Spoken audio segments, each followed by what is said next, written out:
Second Samuel chapter 15 through 16. サミュエル記第2、15から16節。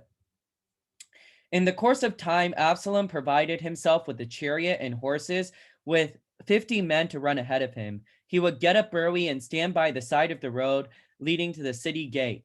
Whenever he came with a complaint to be placed before the king for a decision, Absalom would call out to him, "What town are you from?" He would answer, "Your servant is from one of the tribes of Israel." Then Absalom would say to him, "Look, your claims are valid and proper, but there is no representative of the king to hear you." And Absalom would add, "If I were only appointed judge in the land, then everyone who has complaint or case could come to me, and I would see that he gets justice." Also, whenever anyone approached him to bow down before him, Absalom would reach out his hand and take hold of him and kiss him. Absalom behaved this way towards all the Israelites who came to the king asking for justice. And so he stole the hearts of the men of Israel. At the end of 4 years, Absalom said to the king, "Let me go to Hebron to fulfill a vow I made to the Lord. While your servant was living at Geshur in Aram, I made this vow. If the Lord takes me back to Jerusalem, I will worship the Lord in Hebron." The king said to him, "Go in peace." So he went to Hebron. Then Absalom sent secret messengers throughout the tribes of Israel to say, "As soon as you hear the sound of the trumpets, then say, 'Absalom is king of Hebron.'" 200 men from Jerusalem had accompanied Absalom. They had been invited as guests and went down innocently, knowing nothing about the matter. While Absalom was offering sacrifices, he also sent for Apidol the Girdite, David's counselor, to come from Gilo, his hometown. And so conspiracy gained strength, and Absalom's following kept on increasing. その後、アブシャロムは自分のために戦車と馬、それに自分の前を走る者50人を手に入れた。アブシャロムはいつも朝早く門に通じる道のそばに立っていた。裁きのために王のところに来て訴えようとする者があると、アブシャロムはその一人一人を呼んでいった。あなたはどこの町の者か？その人は、このしもべはイスラエルのこれの部族のものですと答えると、アブシャロムは彼にご覧、あなたの訴えは良いし正しい。だが、王の側にはあなたのことを聞いてくれる者はいないと言い、さらにアブシャロムは、誰かが私をこの国の裁きつかさに立ててくれたなら、訴えや申し立てのある人が皆、私のところに来て、私がその訴えを正しく裁くのだが、と言った。人が彼に近づいて挨拶しようとすると、彼は手を差し伸べて、その人のを抱き、口づけした。アブシャロムは裁きのために王のところに来るすべてのイスラエル人にこのようにした。こうしてアブシャロムはイスラエル人の心を盗んだ。それから4年経って、アブシャロムは王に言った。私が主に立った請願を果たすために、どうか私をヘブロンへ行かせてください。このしもべはアラムのゲシュルにいたときに、もし主が私を本当にエルサレムに連れて帰ってくださるなら、私は主に仕えますと言って請願を立てたのです。王が元気で行ってきなさいと言ったので、彼は立ってヘブロンへ行った。その時、アブシャロムはイスラエルの全部族に密かに使いを送っていった。角笛を鳴るのを聞いたら、アブシャロムがヘブロンで王になったと言いなさい。アブシャロムは200人の人々を連れてエルサレムを出て行った。この人たちはただ単に免れて行った者たちで何も知らなかった。アブシャロムは生贄を捧げる間に人をやってダビデの祈願をしているキロ人アヒトフルを彼の町広から呼び寄せた。この謀反は根強くアブシャロムに組みする民が多くなった。A messenger came and told David, "The hearts of men of Israel are with Absalom." Then David said to all his officials who were with him in Jerusalem, "Come, we must flee, or none of us will escape from Absalom. We must leave immediately, or he will move quickly and overtake us and bring ruin upon us and put the city to the sword." ダビデはこのところに告げる者が来て、イスラエル人の心はアブシャロムになびいていますと言った。そこでダビデはエルサレムにいる自分の家来全部に言った。さあ逃げよう。そうでないとアブシャロムから逃れるものはなくなるだろう。すぐ出発しよう。彼が素早く追いついて私に害を加え、剣の刃でこの町を撃つといけないから。The king's officials answered, Your servants are ready to do whatever the Lord your king chooses. 王の家来たちは、王に言った。私たち、あなたの家、家来どもは王様の選ばれるままにいたします。The king set out with his entire household following him. He left 10 concubines to take care of the palace. So the king set out with with all people following him, and they halted at the place some distance away. All his men marched past him, along with the Kursites and Pelethites, and all the 600 Gittites who had accompanied him from Gath marched before the king. The king said to Idai the Gittite, Why should you come along us? Go back and stay with King Absalom. You are a foreigner, an exile from your homeland. You came only yesterday, and today I shall make you wander about with us when I do not know where you are going. Go back, take your countrymen. May kindness and faithfulness be with you. But Idai said to the king, As surely as the Lord lives, as my lord the king lives, whatever the Lord the king may be, whether it means life or death, there will be there was your servant be. David said to Idai, Go ahead and march on. So Idai the Gittite marched on with all his men and the Israelites that were with him. The whole countryside wept aloud as all the people passed by. The king also crossed the Kidron Valley, and the people moved on towards the desert. Zarak was there too, and all the Levites who were with him were carrying the ark of the covenant of the Lord. They set down the ark of God, and Abiathar offered sacrifices until all the people had finished leaving the city. Then the king said to Zadok, Take the ark of God back into the city. I find favor in the Lord's eyes. He will bring me back and let me see it in his dwelling place again. But if he says, I am not pleased with you, then I am ready to let him do to me whatever seems good to him. The king said to Zadok the priest, Aren't you a seer? Go back to the city in peace with your son, Ahimaaz, and Jonathan, the son of Abiathar. You and Abiathar take your 2 sons with you. I will wait at the fords in the desert until word comes from you to inform me. So Zadok and Abiathar took the ark of God back to Jerusalem and stayed there. But David continued up the Mount of Olives, weeping as he went. His head was covered and he was barefoot. All the people with him covered their heads too and were weeping as they went up. Now David had been told, Apidol is among the conspirators with Absalom. So David prayed, O Lord, turn Apidol's counsel into foolishness. When David arrived at the summit where the people used to worship God, Hushai the Archite was there to meet him, his robe torn and dust on his head. David said to him, If you go with me, you will be a burden to me. If you return to the city and say to Absalom, I will be your servant, O king. I was your father's servant in the past, but now I will be your servant. Then you can help me by frustrating Absalom's advice. Won't the priests Zadok and Abiathar be there with you?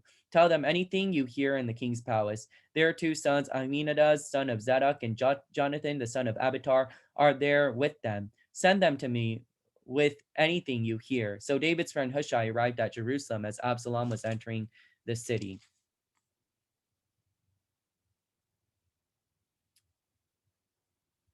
こうして王は出て行き、家族すべての者も王に従った。しかし王は王宮の留守番に10人のそばめを残した。王と王に従うすべての民は出て行って町外れの家にとどまった。王のすべての家来は王の傍らを進み、すべてのゲレテ人、すべてのペレテ人、それにガレから王についてきた600人のカデ人を皆王の前を進んだ。王はガレ人遺体に言った。どうしてあなたも我々と一緒に行くのか。戻ってあの王のところにとどまりなさい。あなたは外国人で、それにあなたは自分の国からの滅亡者なのだから。あなたは昨日来たばかりなのに、今日あなたを我々と一緒にさまよわせるのに忍びない。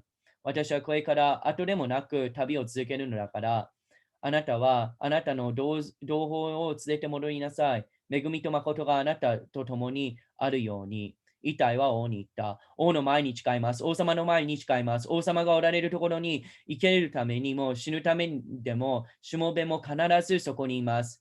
ダビデはイタイに言った。せいでは来なさい。こうしてガレ人イタイは彼の部下全部と一緒に子供たち全部とを連れて進んだ。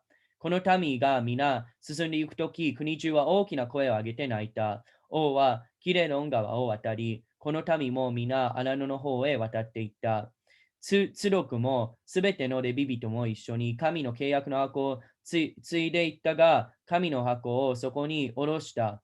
エブタヤタルも来て、民が全部町から出て行ってしまうまでいた。王はツロクに言った。神の箱を町に戻しなさい。もし私が主の恵みをいただくことができれば、主は私を連れ戻し、神の箱とその住まいとを見せてくださろう。もし主があなたは私の心にかなわないと言われるなら、どうかこの私に王が良いと思われることをしてくださるように。王は祭司ズロクにまた言った。先見者よ、あなたは安心して町に帰りなさい。あなたの二人の子、あなたの子、アヒマアツとエブヤタルの子、ヨナタンもあなた方と一緒によく覚えてもらいたい。私はあなた方から知らせの言葉が来るまで、荒野の草原でしばらく待とう。そこでズロクとエブヤタルは神の箱をエルサレムに持ち帰り、そこにとどまった。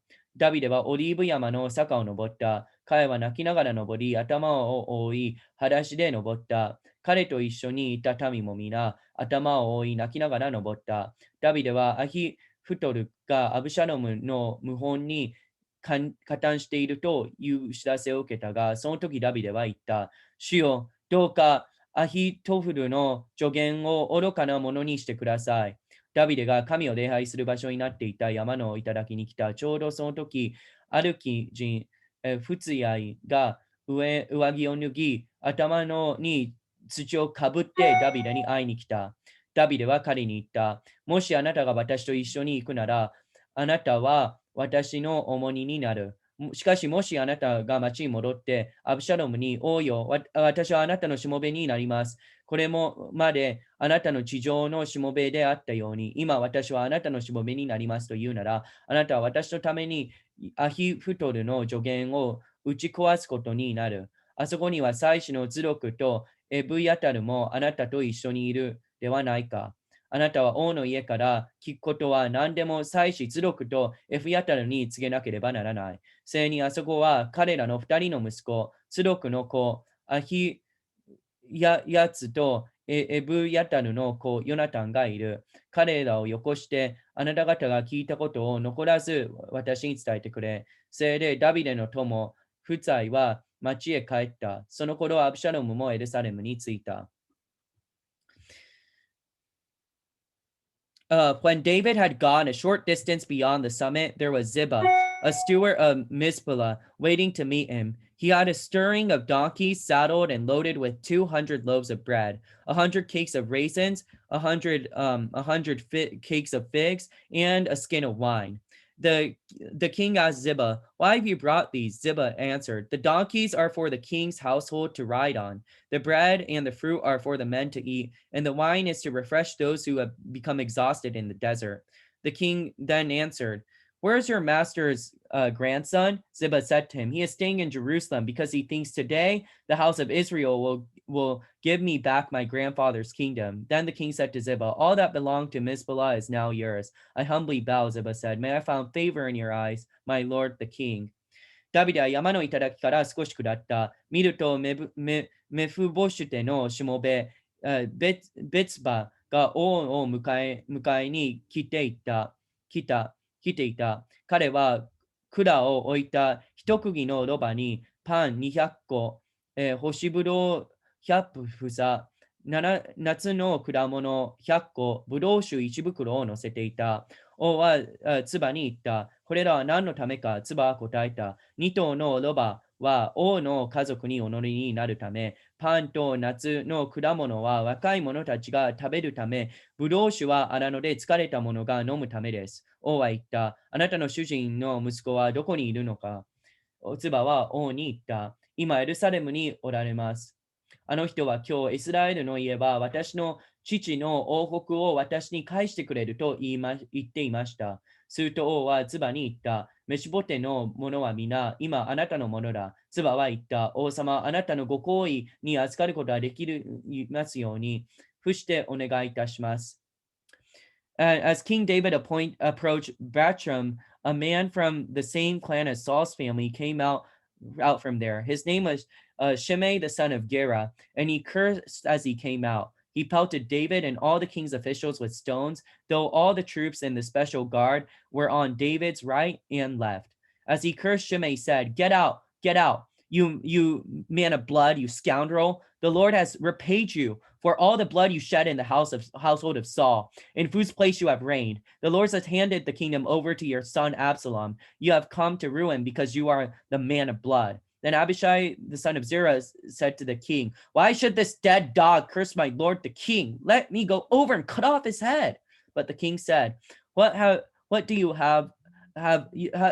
and I have in common, you sons of Zerah? If he is cursing because the Lord said to him, curse David, who can ask, why do you do this? Then David said to Abishai and all his officials, my son, who is of my own flesh, is trying to take my life. How much more then this Benjamite? Leave him alone. Let him curse, for the Lord has told him to. May it be that the Lord will see my distress and repay me good for the cursing I am receiving today.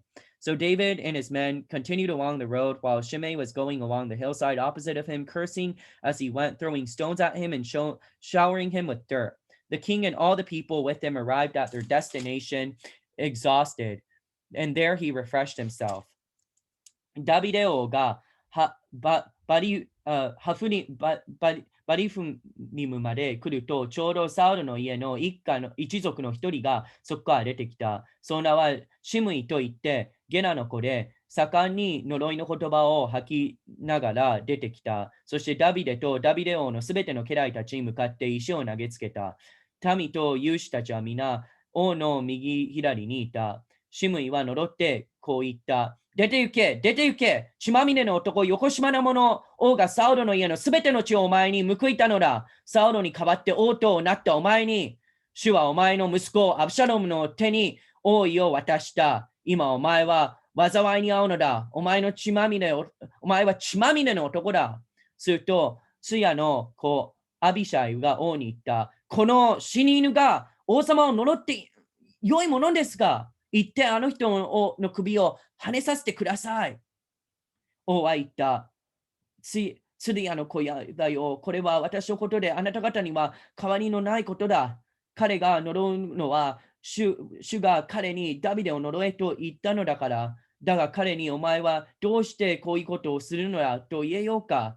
ダビデ、アビシャイと彼のすべての家来たちに言った。見よ、私の身から出た私の子さえ私の命を狙っている。今このベンヤミン人としてはなおさらのことだ。放っておきなさい。彼に呪わせなさい。主が彼に命じられたのだから、多分主は私の心をご覧になり、主は今日の彼の呪いに変えて私に幸せを報いてくださるだろう。ダビデと部下たちは道を進んでいった。シムイは山の中腹をダビデのと並行して歩きながら、呪ったり石を投げたり、塵をかけたりした。王も王と共にいた民も皆疲れたので、そこで一息ついた。Meanwhile, Absalom and all the men of Israel came to Jerusalem, and Apidol was with him. Then Hushai the Archite, David's friend, went to Absalom and said to him, long live the king, long live the king. Absalom said to Hushai, is this the love you show your friend? Why didn't you go with your friend? Hushai said to Absalom, no, the one chosen by the Lord, by these people, and by all the men of Israel, his I will be, and I will remain with him. Furthermore, whom shall I serve? Should I not serve the son? Just as I served your father, I will serve you.